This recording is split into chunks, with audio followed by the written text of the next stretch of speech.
Tonight, at some point after you fall asleep, something strange is going to happen.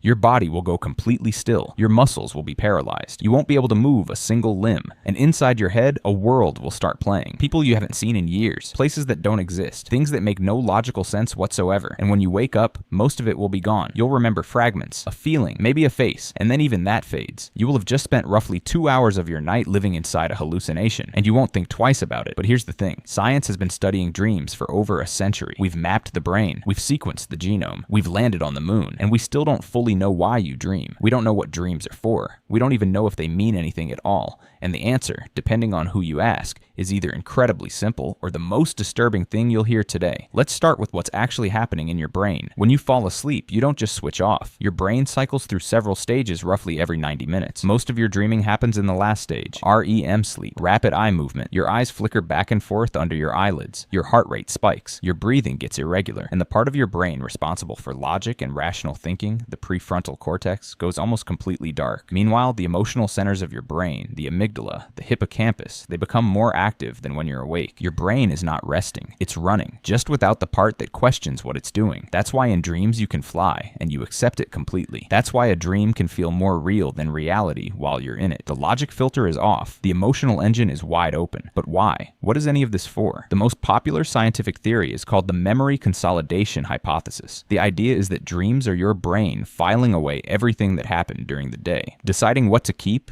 and what to delete. In 2010, researchers at Harvard ran a study where they had participants navigate a virtual maze. The ones who were allowed to nap afterward and who dreamed about the maze during that nap performed 10 times better when they returned to it than the ones who didn't dream about it. The dream wasn't random noise, it was practice. Your sleeping brain was running simulations, reinforcing the neural pathways it decided mattered. Matthew Walker, a neuroscientist at UC Berkeley and author of Why We Sleep, describes REM sleep as overnight therapy. He argues that dreaming strips the emotional charge off painful memories. The memory stays, but the sting fades. His research showed that people with PTSD, who are often unable to reach deep REM sleep, get stuck reliving traumatic events at full intensity because their brain never gets the chance to process them properly. Dreaming, in this view, isn't just useful, it's how you stay sane. But here's what's fascinating. That's not the only theory. And some scientists think the whole idea of dreams having a purpose is completely wrong. The activation synthesis hypothesis, first proposed by psychiatrists J. Allen Hobson and Robert McCarley in 1977, argues that dreams are essentially meaningless. During REM sleep, your brainstem fires random electrical signals upward into the cortex. Your cortex, being the pattern-seeking machine it is, desperately tries to construct a story out of the noise. Dreams, in this view, are not messages. They're not memories being filed. They're your brain making up a plot to explain static.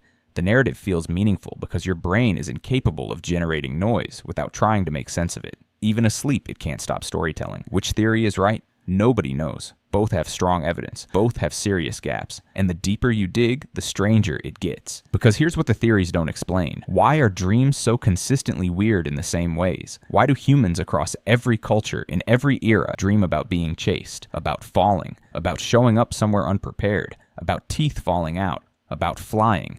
These images appear in dream records from ancient Egypt, from Roman texts, from the diaries of medieval monks, from indigenous cultures that had no contact with each other. The same symbols, the same fears, over and over again. Carl Jung called them archetypes, universal images embedded so deep in the human psyche that they surface on their own. Science hasn't fully explained why this happens, but it happens. The oldest dream record we have is from ancient Mesopotamia, roughly 3,100 years ago. The Epic of Gilgamesh, one of the earliest written stories in human history, is built around dreams. To the Mesopotamians, dreams weren't random. They were messages from the gods, not metaphors, actual transmissions. They built dream temples, trained priests to interpret them. People would travel for days just to sleep in a sacred space and receive divine guidance through what they dreamed. The ancient Egyptians went further. They had a 200-page document cataloging dream symbols and their meanings. If you dreamed of a large cat, a great harvest was coming. If you dreamed of your face in a mirror, you would take a second wife. They weren't guessing. To them, this was science. And then Freud arrived, and he made it personal. In 1899, Sigmund Freud published The Interpretation of Dreams. His argument was radical. Dreams weren't messages from gods. They were messages from yourself, from the parts of you too afraid to speak while awake. Every dream was a disguised wish, something your waking mind had buried. Here's the part nobody talks about.